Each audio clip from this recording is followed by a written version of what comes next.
In the history of the New Jersey Devils, 5 numbers hang from the rafters. Number 4, number 27, number 3, then you have number 30, arguably the greatest goaltender who ever lived. And then there's number 26, Patrik Elias. From humble beginnings with heartbreaking lessons and overcoming health challenges that nearly killed him in his prime, he was a consistent scoring threat for one of the most successful franchises of his era for 2 decades.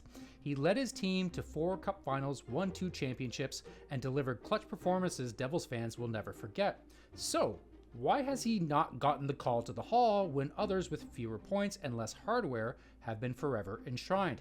Well, it's complicated, and it comes down to one of the more consequential trade-offs in the last 30 years of hockey. This is the story of Devils legend Patrik Elias, the underrated star who deserves more credit than he gets. But first, hit that like button for number 26 and subscribe for more classic hockey stories. So as I mentioned, Patrik came from humble beginnings. He was born on April 13, 1976 in the small town of Třebíč, Czechoslovakia. For him and his family, hockey was life. He was the youngest of 3 brothers, all of whom played, and it was early in his hockey journey when he'd encounter a moment that would fuel his desire to succeed. His brother Radek got cross-checked from behind on a breakaway, crashed hard into the post, and suffered a crushed kidney. He survived, but he never played again. According to Patrik, that night showed him exactly how much the sport meant to the whole family and how fast it could all be taken away. From that point forward, he took nothing for granted, and it showed on the ice. By the time he was 13, it was clear young Patrik had something special. He left home to join Poldi SOMP Kladno, one of the most respected development programs in Czech hockey, and the same organization that produced his idol, Jaromír Jágr. He climbed the ranks fast. While most teenagers were still playing minor hockey, Patrik was already facing men in the Czech Extraliga, the top professional league in the country, and he was holding his own. And despite Patrik's claims that the Devils never saw him play, someone in that organization must have noticed because they drafted him 51st overall in the 1994 draft. And it was a good thing too, because had he not gotten a pro contract under Czech law, he would have owed a year of mandatory military service. He took his new contract with the Devils right to the police station and got his exemption. He stayed one final professional season with Kladno in 1994-95. Then at 19 years old, speaking almost no English, he hopped on a plane for Jersey. But his dream of playing in the NHL would have to wait. In 1995, he was cut from the Devils training camp. The Devils actually wanted to send him to Major Junior, but Elias wasn't having it. He went straight to the Devils coaching staff and convinced them to assign him to their AHL affiliate, the Albany River Rats. They agreed, and he quickly became one of the top scorers on the team. And on December 7th, 1995, the Devils called him up to the Bigs for his first NHL game. It happened so suddenly that team owner John McMullen put him on a private jet from Providence, Rhode Island to get him to Jersey in time for the game. That night, Patrik Elias made his NHL debut against the Toronto Maple Leafs, and then he was sent right back down to Albany. Actually, he spent the next 2 seasons splitting time between Albany and New Jersey, most of it in Albany, earning trust shift by shift under one of the most demanding systems any player of his generation would ever face, the trap. Jacques Lemaire's neutral zone trap was the most suffocating system in NHL history, but it got results. The team was a permanent Stanley Cup threat, winning it all in 1995. But Patrik was playing in the mecca of the dead puck era, the place where offense went to die. Not exactly the best environment for a young offensive player to take risks, and yet Patrik thrived. By 1997-98, he was a full-time NHL player, finishing second among rookies in goals and earning a spot on the NHL All-Rookie team. The following season, playing alongside Jason Arnott and Peter Sikora on what would become known as the A-line, he started showing what he was really capable of. In 1999-2000, despite missing the first few weeks of the season in a contract dispute, he posted 35 goals and 72 points. And then came the playoffs, the moments that show you who a player really is. Let's go back to the 2000 Eastern Conference Finals. The Devils were down 3-1, and the odds of coming back from that are slim to none, but Patrik scored a goal and an assist in their Game 5 win, and then in Game 7, he scored in the first period. Then with the game tied at 1 late in the third with just over 2 minutes left, he scored the game winner. That's as clutch as it gets, and what he did in Game 6 of the finals against Dallas was even better in my humble opinion. In double overtime, he made one of the best and most consequential passes of all time. from the corner, he flung it on his backhand right onto Jason Arnott's stick, who one-timed it past Belfour to win the cup. It was perfect. I've watched this thing 100 times in my lifetime. It's one of the best NHL moments I've ever witnessed. He scored 20 points in that playoff run, and he only got better. The following season, he took his game to another level. Paired again with Arnott and Sikora, he exploded for 40 goals, 56 assists, and 96 points, a Devils single-season record that stood for more than 20 years until Jack Hughes broke it recently. He led the entire NHL with a plus 45 rating, received Hart Trophy votes, and earned a first-team All-Star nod in the process. He was also named the best left winger by the Professional Hockey Writers Association that season. The Devils went back to the finals that year, where they lost in 7 to Colorado, with Elias posting 23 points in 25 playoff games, another franchise record. Then in 2003, they had another cup run, this time beating the Ducks in 7, the series where Scott Stevens laid out Paul Kariya and J.S. Giguère stood on his head and won the Conn Smythe. So that's 3 cup appearances and 2 cup wins in roughly his first 6 full seasons, leading the offensive charge on a defensive first team. But then, of course, everything got disrupted in his prime.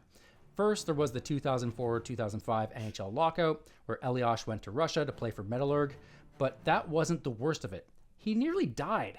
He contracted hepatitis A from tainted food. His liver failed and he dropped nearly 30 pounds. He was hospitalized in the Czech Republic for close to a month. Doctors told his wife that his condition was life-threatening. But the man, he's a fighter. He missed the first 3 months of the 2005-2006 season before returning on January 3rd, 2006. In the 13 games he played the rest of the year, he put up 45 points. And despite all of this, the Devils pretty much let him walk. According to Elias, the team hadn't really talked to him about re-signing for the 2006 season. They simply said there would be other interested teams and wished him good luck. So he had a verbal agreement with the Rangers, which only fell through because they wouldn't do a no-trade clause. So Elias, who was representing himself, called Lou Lamoriello and gave him one last chance, told him it was now or never. And within 5 minutes, according to him, they struck a deal. It's amazing how fast things come together when there are no agents involved. Anyway, Elias was a no-trade clause away from becoming a Ranger. And that's a huge what-if, because he would have played with his countrymen Jaromir Jagr and Peter Sikora, who he had already played with, and I wonder how much his offensive numbers could have exploded in that system. Maybe we'd be having a very different conversation about the Hall of Fame. More on that in a minute. He signed a 7-year deal with the Devils, and that fall, the organization named him the 7th captain in Devils history. It was the highest honor the franchise could give a player.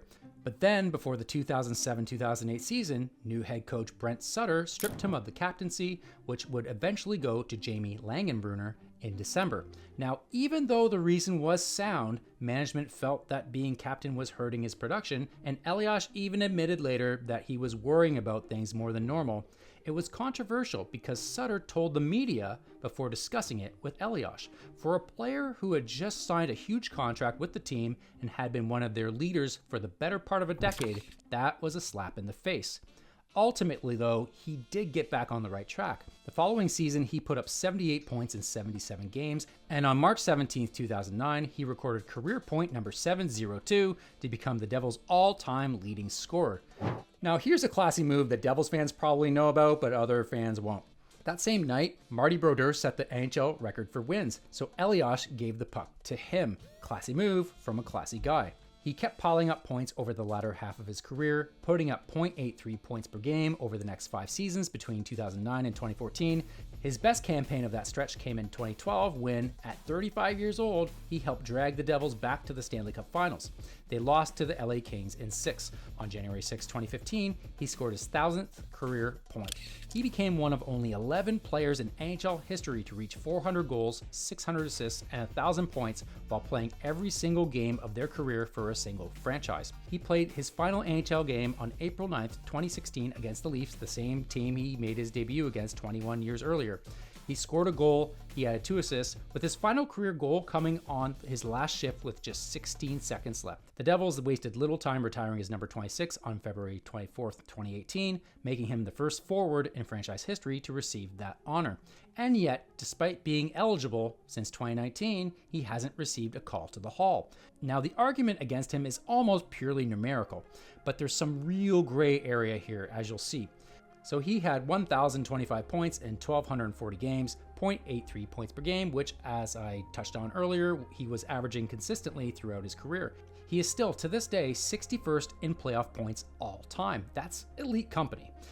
And there are players of his era who got in with less. Paul Kariya scored fewer goals and assists, but he was a point per game player and won a couple of Lady Bings, no cups. Pavel Datsyuk got in with 918 points in 953 games, not even a point per game player, but he was obviously one of the best two-way players ever, stacking up 3 Selkies and 4 Lady Bings along with a cup. No brainer.